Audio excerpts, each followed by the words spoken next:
I want to thank you in the first place for the invitation, and therefore also the opportunity to exchange views with you here from the Center of Development. Before going to detail my argumentation, I would like to point out the overall context in which I see the situation globally, I think, today. At the first glance, my topic, fighting for a new international order, seems to be rather an academic exercise. But in reality, I'm convinced that it is highly political and concerns, in the end, everyone else. It means, in the end, I think everyone, whether you want it or not, you have to take a position, or you do take a position on the issues I'm going to develop. At the moment, it appears to me we live in a situation of multiple and grave crises. In fact, to me, we are in a stage of the beginning of the end of the 500 years of Western global domination. Once again, beginning of the end of the global domination by the West. Mm-hmm. And while it is still open which contours the new development will take, whether it is unilateral, bilateral, multilateral, or even open, this is still open to question. But at least we can already say that we live in a very perilous time of uncertainty and insecurity, of confrontation and possible war. To go to the topic itself, the BRICS fighting for a new international order. It means from the beginning a challenge to the established political order, and not only to this, but also, at least potentially, the prevailing mode of production, the prevailing economic system is being put into question.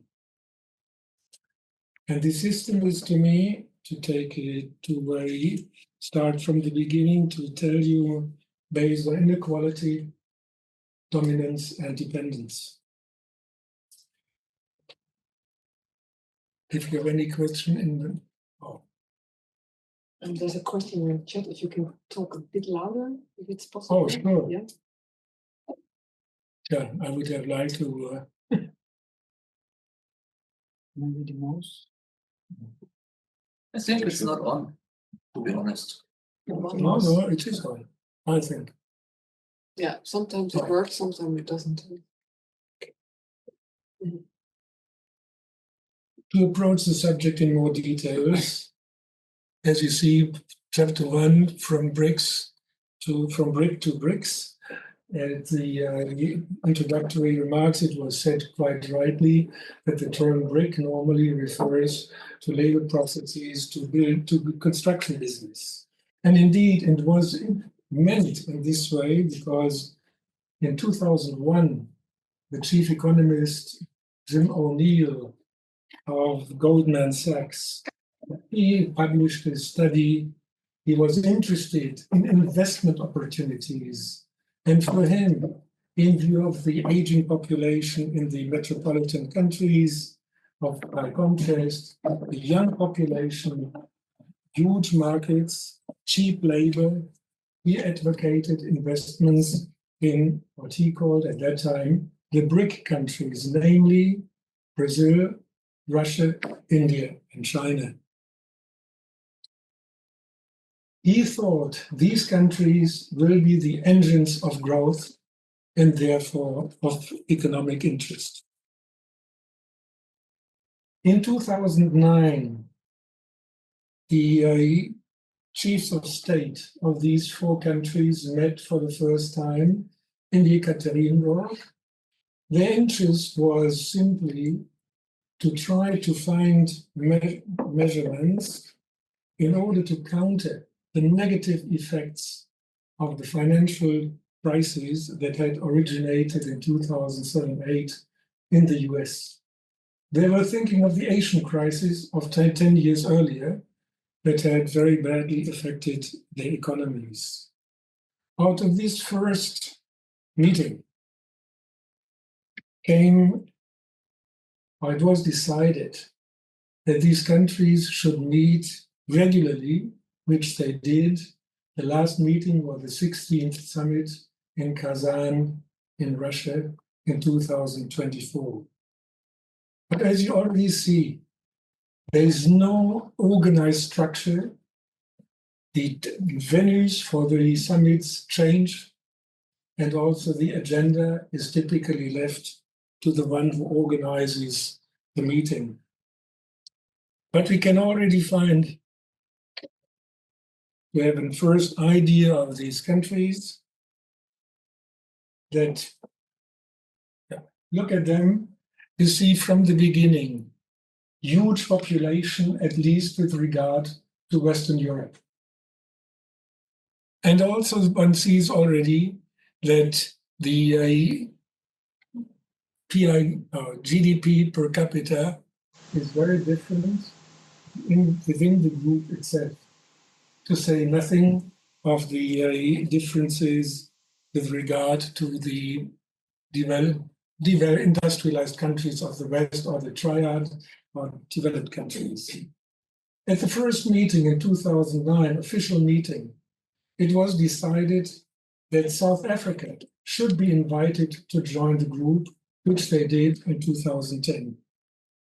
It was a symbolic act to show that the BRICS are and work in the tradition of the non-aligned movement of the 1960s, that they wanted to organize the tri-continental group, non-aligned movement, NAM, in order to an organization that brings together the ex-colonial countries.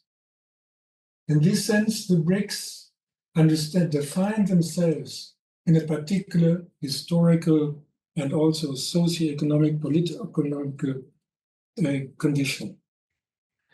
In the meanwhile,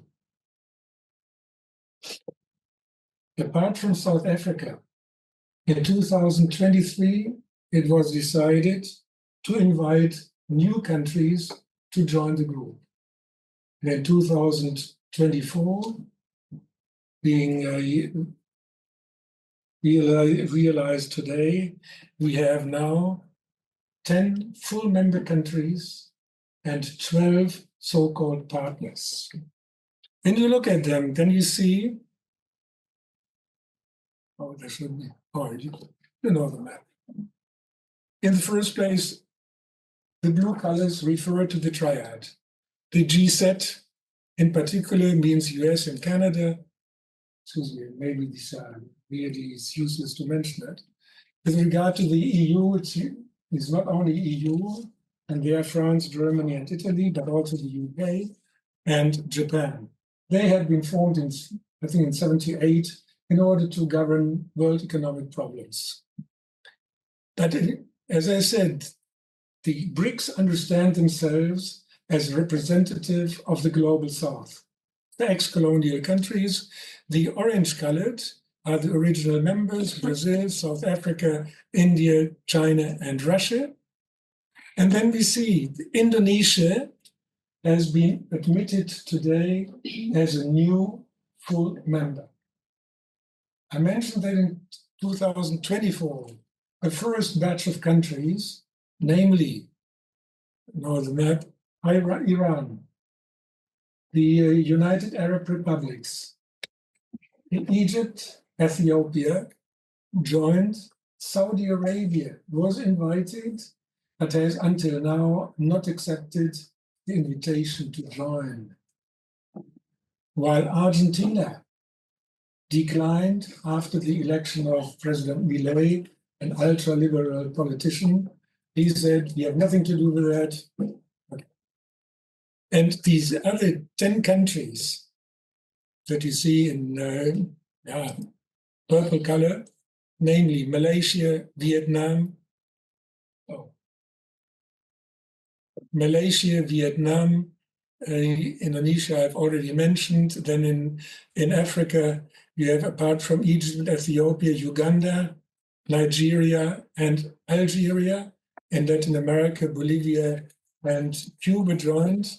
And then Turkey, very interesting situation in the context of what I said. Turkey, as an important NATO member from the beginning, from the 1940s onward, has not only applied but also joined. And then Belarus and Kazakhstan and Uzbekistan have become members. The concentration in Asia seems to be an important point to mention already, in the sense that it reflects, if you want, as a hypothesis, the change from the transatlantic as the major economic and political groupings to Asia, East Asia, and the West Pacific. And at the same time, also a shift from the developed countries to the South. To the global South is also reflected in the conditions and important volume of international exchange. Apart from the simply introductory idea, in order to understand what sort of group we are talking about, we have to see here what role, why do the BRICS, as you have said, introductory remarks, play such an important role today in the political, and not only political, but in the first place in the economic discourse. You see here the first example, an indication that after the 1992, the impact and the importance of the BRIC countries have practically doubled within the last 30 years, while the share of global GDP of the G7 has been diminished from 45 to roughly 30%.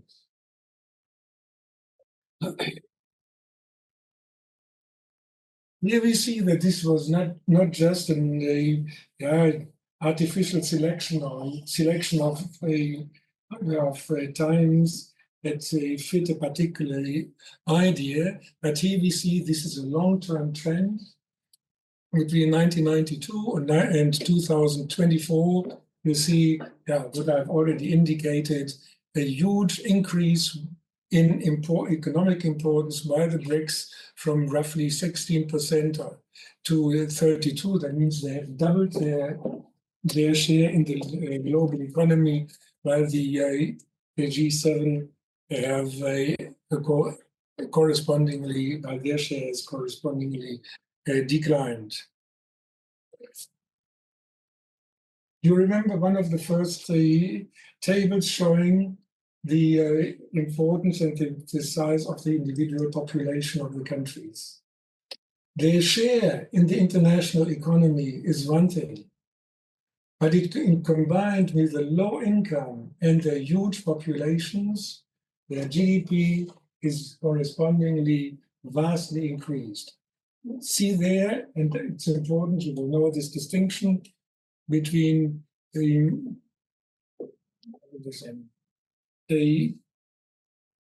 purchasing power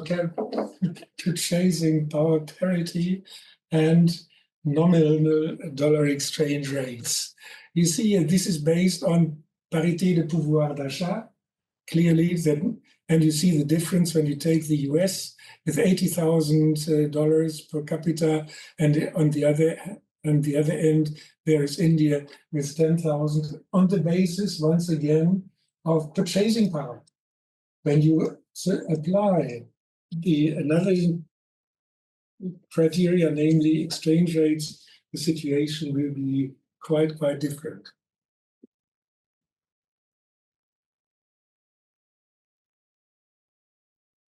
Here to summarize, and I think this is an important point which goes back to what I said initially. The West, we in the West, the triad, or if you want, the collective West, we represent a minority within the international system, a privileged minority of 10%, the G7, vis-à-vis the BRICS that represent 45% of the world population. And there you see also, once again, in comparison, the GDP per capita, each one on the nominal level, 31 to 46, vis-à-vis 46% for the G7, and per capita purchasing power parity, almost equal. Exports, also very important, have certainly been maximized in favor of the global South. It is not understood to be a temporary, but in reality, a long-term development. Here you have another analysis of 2016 by one of the great economic research institutes working for commercial purposes. They estimate, prognosticate the growth expectations of the G7, of the 10 most important countries, the G7 versus the 10 countries, top countries in 2016 versus 2015. And there you see dramatic changes in favor of the so-called third world, of the BRICS. By contrast, already here we see that in particular, the European countries constituting the G7, they decline particularly forcefully. You see, Japan in 2016, today they are, in 2016, they had the fourth biggest GDP.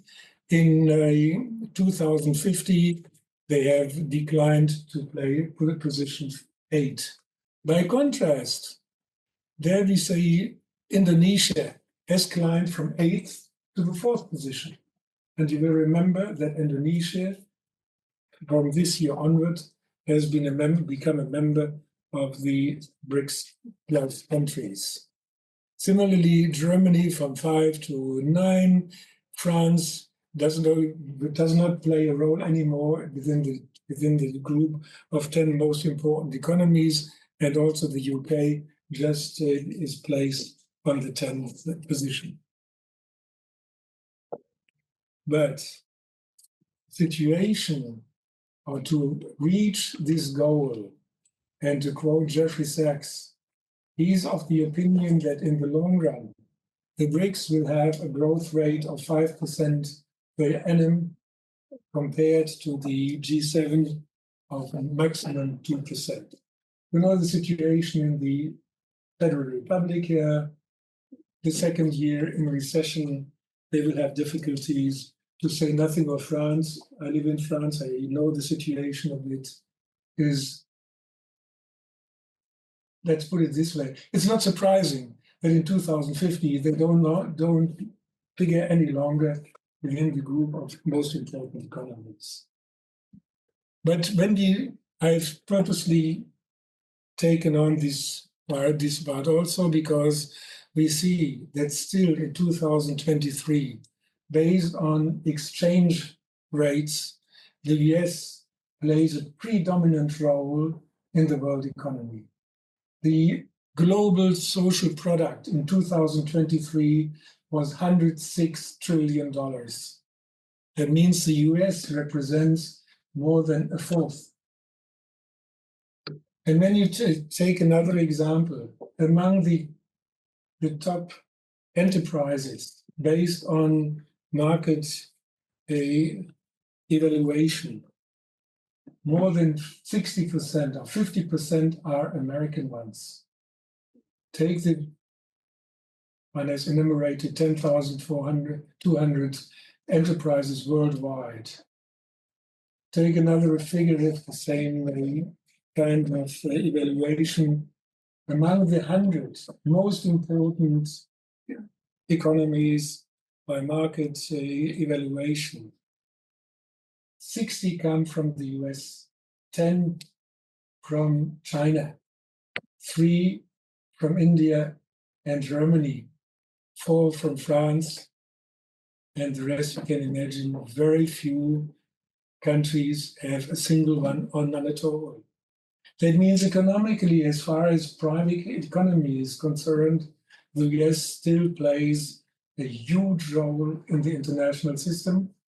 We can certainly say at the end of the Second World War, the US represented 50% of the world GDP and has declined, but it might be a long-term decline.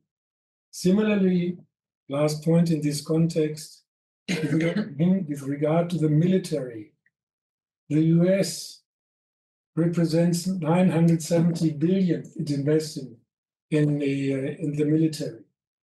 I read today, Trump has said for the next 5 years, 8% per year, you reduce your expenditure. There are other estimations that the US alone invests 1.5 trillion in its military. And together with NATO, other NATO countries, 60%, don't forget, 10% of the world population. They represent 60% of worldwide military expenditure and also in the arms trade. That is certainly a very important item to consider when, if I indicated in the beginning, it is not impossible that in this time of confrontation, the military power is the final means to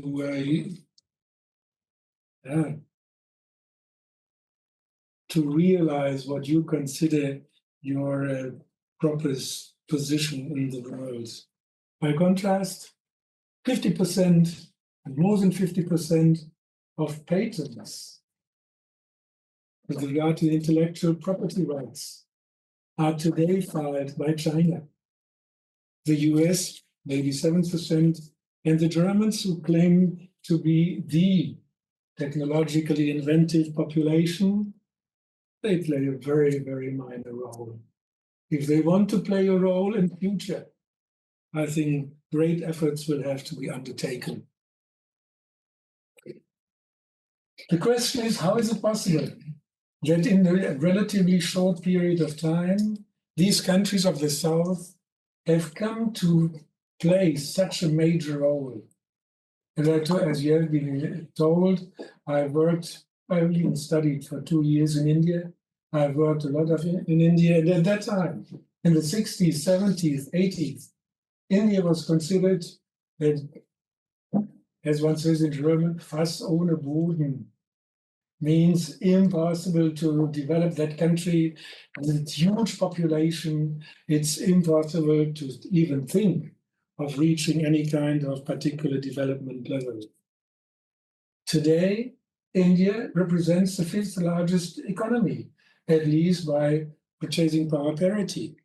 And in the end, as far as I understand New Delhi, they think, yeah, China has a certain temporary advantage because they started earlier in 1978. Now it will be our turn. We will overtake them. Given us the time, we will.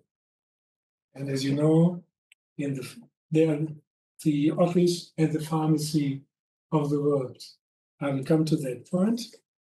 But in the first place, as I indicated in the beginning, to the rise of the BRICS challenges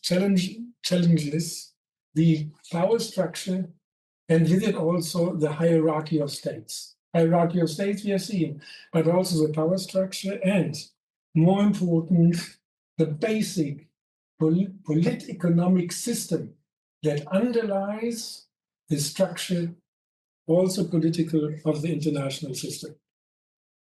Briefly,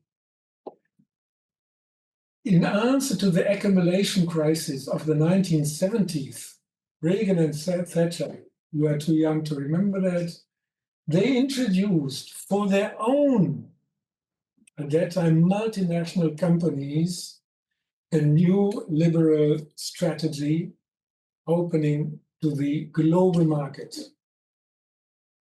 Very important because They insisted on a level playing field characterized by deregulation, privatization, and world market integration. These became institutionalized in 1995 by the WTO, after including the services into the international trade, as well as after having enlarged in terms of in every sense of the term, the patent rights or the international intellectual property rights. And as you know, countries that have become indebted to the, or have taken credits from the IMF, the structural adjustment programs are typically based and formally by necessity, they intervene into the economic and financial policies of the countries that have taken up credits. We have seen it in Europe with regard to Greece, but we have seen it in every other country that the imposition of these structural adjustment programs mean cut down government expenses, privatize, reduce the wages because the major criterion is international competitiveness. And that you reach, according to that ideology, by deregulating and lowering standards of living, salaries. In the end, it was a strategy in favor of their multinationals turning into transnational companies. They established global value chains in the name and under the leadership of the individual transnational companies. As an example, Volkswagen has 100 production sites in 27 countries. And because of their low labor costs, huge profits have been made. To give but one example, in Bangladesh, that is the second largest supplier of garments to the EU. According to the latest study, the labor cost for the production or fabrication of a garment is less than 1% of the final price that you pay when you go here to buy it. It's not so important to the figures by themselves, but the quality and the difference in production cost and in the selling price is the major point that I want to make. In the context of the global value chains, we have also to see that there is a homogenization of production processes and also of consumption. And typically, in order to exploit or use the cheap labor in the global south, those parts of the process that are particularly labor intensive and energy intensive, that means environmentally particularly damaging, they were transferred or have been transferred into the third world. Typically in that context, only as an indication, in Germany, the per capita CO2 emissions based on territorial criteria is roughly 8 tons per person. If you take into consideration the consumption, that means the import of the production of the products that have been elaborated in a so-called third country, then we come to 10 tons per capita. That means an increase of practically 25%. In other countries, it can be even worse. In France, it reaches a level of 40% difference between territorial production and consumption emissions of CO2. The idea behind the neoliberal strategy introduced by the West, by the US, by the West, has also been on an ideological level.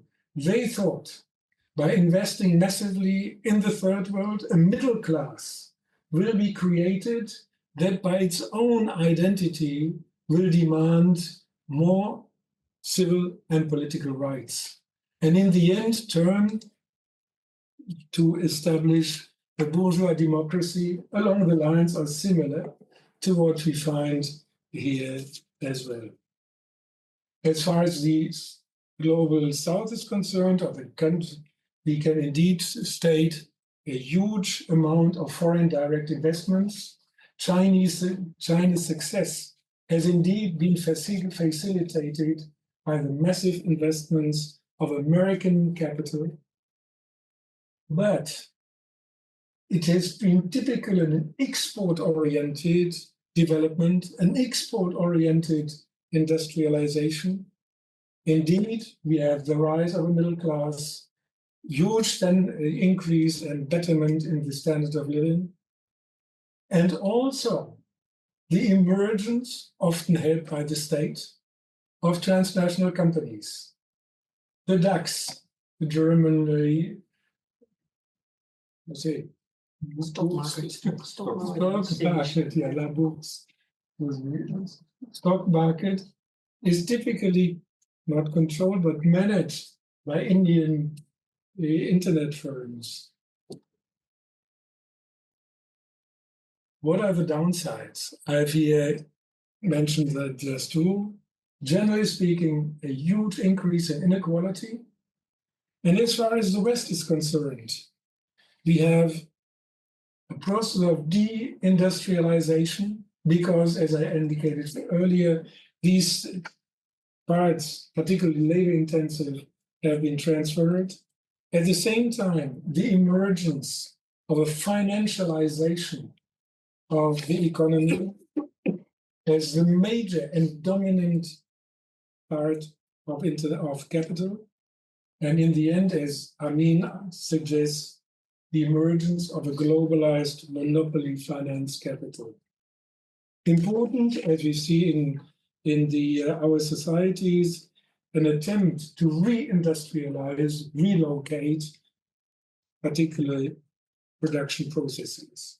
As far as the global south is concerned, we have a typical peripheral capitalist development. That means, I said already, export-oriented. That means it is divorced from the rest of the economy. It is not an integrated economy that the various aspects of industry work with respect and with regard to development, let's say, of other sectors of the economy. I use the term peripheral capitalist development. That means we have a continuous process. Those of you that are a bit familiar with Marxist terminology, they will call it original accumulation. That means you have, instead of the emergence of an industrial society, of the emergence of a class society, you have a permanent side-by-side development of capitalist, pre-capitalist, feudal, and semi-capitalist modes of production. Those of you who know country of the global south, they will know that here one talks about class and what kind of social economic groups support particularly parties. Typically, you say, as a result of this peripheral kind of capitalist development, you have other criteria that determine collective consciousness, whether caste, region, ethnicity, religion certainly also. And this, we call it always democracy. But we also have to see in which direction go the mobilization efforts of the politicians.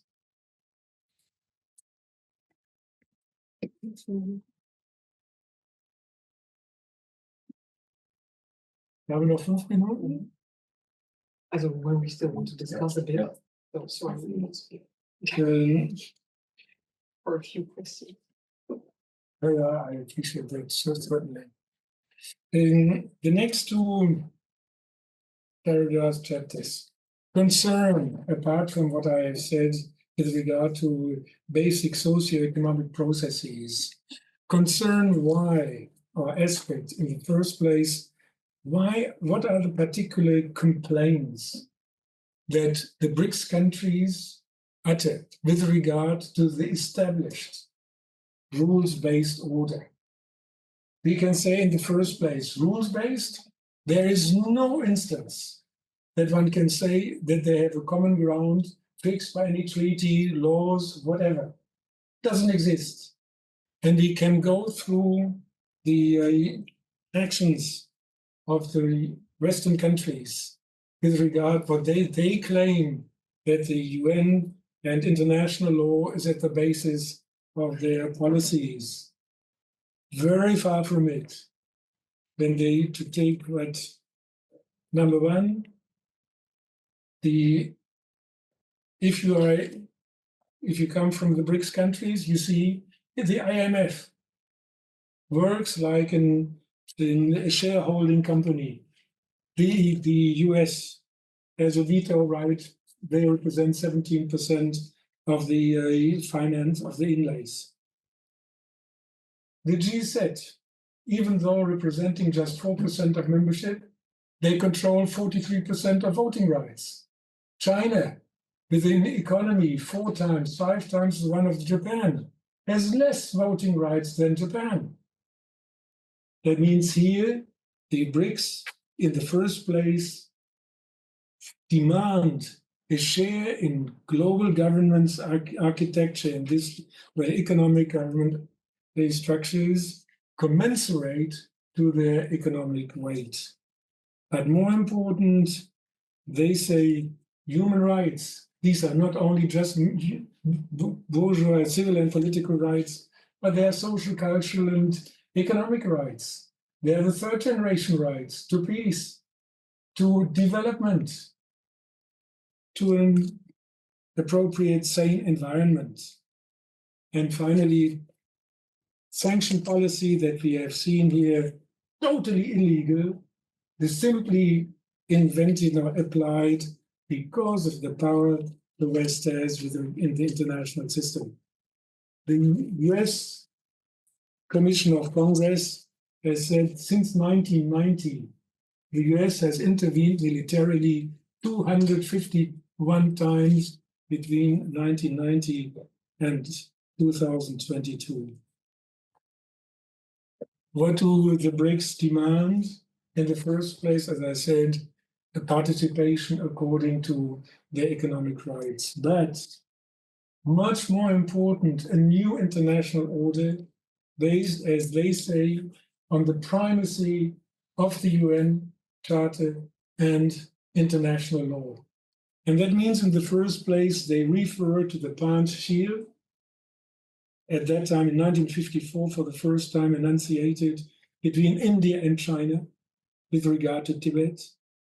And they imply sovereignty, integrity, very important, non-intervention into internal affairs, non-aggression, mutual benefit, win-win, in short, peaceful coexistence.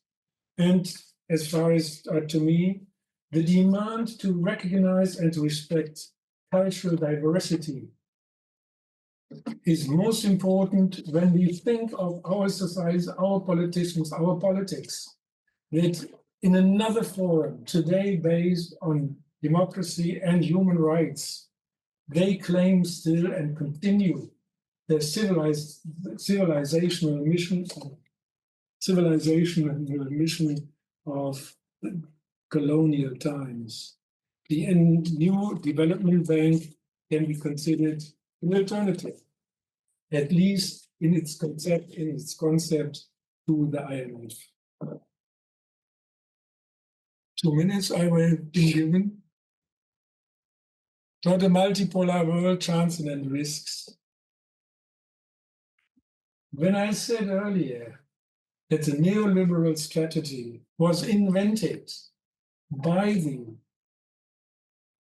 metropolitan capitalist countries in order to extend in the long run their domination. Maybe you know, project of the new American century that was exactly based economically on this kind of strategy and was meant to make the hegemony of the US permanent. Then you can see the irony in the development. Neoliberalism facilitated exactly the rise of the global South. And today we see those countries who initiated it are the ones who are the grave diggers of the system. When you think of not only Trump, but already earlier tariffs, sanctions, preventing China from rising, very important what they do. But more important, neoliberal globalization did not lead to a world government, did not lead to the dissolution of the state. True enough, new actors have entered the international system, lobbies, transnational companies, very important non-governmental organizations. But in the end, the state remains the most important actor. The state, the governments, they are endowed with the right and the possibility to raise an army, to promulgate laws, enforce them. That means this, we have to focus, to continue to focus on the state, and what we see, a return of the state. And there, I think, is the answer to the question that has been raised by those who consider the rise of the BRICS as simply the rise of a sub-imperialist group that align themselves, integrate themselves in the international capitalist system, recognize the importance and the domination of the West, that this is no longer the case. Are the BRICS a force for progress? Spontaneously, no. But the decline of the West opens a new space to confront also the internal developments, prepare the ground for what I see eco-socialist development. But I want to say the kind of development path that the West, and don't forget, in the course of neoliberal globalization, therefore I mentioned the homogenization of processes of production and consumption. They are a dead alley. They cannot be universalized. In other words, to me, what the West represents is simply not only, in the true sense of the word, a dead alley. The West based its its development on the exploitation, destruction and exploitation of the third world. And today we know that they also strangled, took away the air you breathe, because the kind of development that is being offered here cannot be sustained. And in other words, with a new constellation concentrated on the individual state, also local forces will be brought together, or will be brought into existence, will make governments react, and a multipolar system is certainly better equipped to guarantee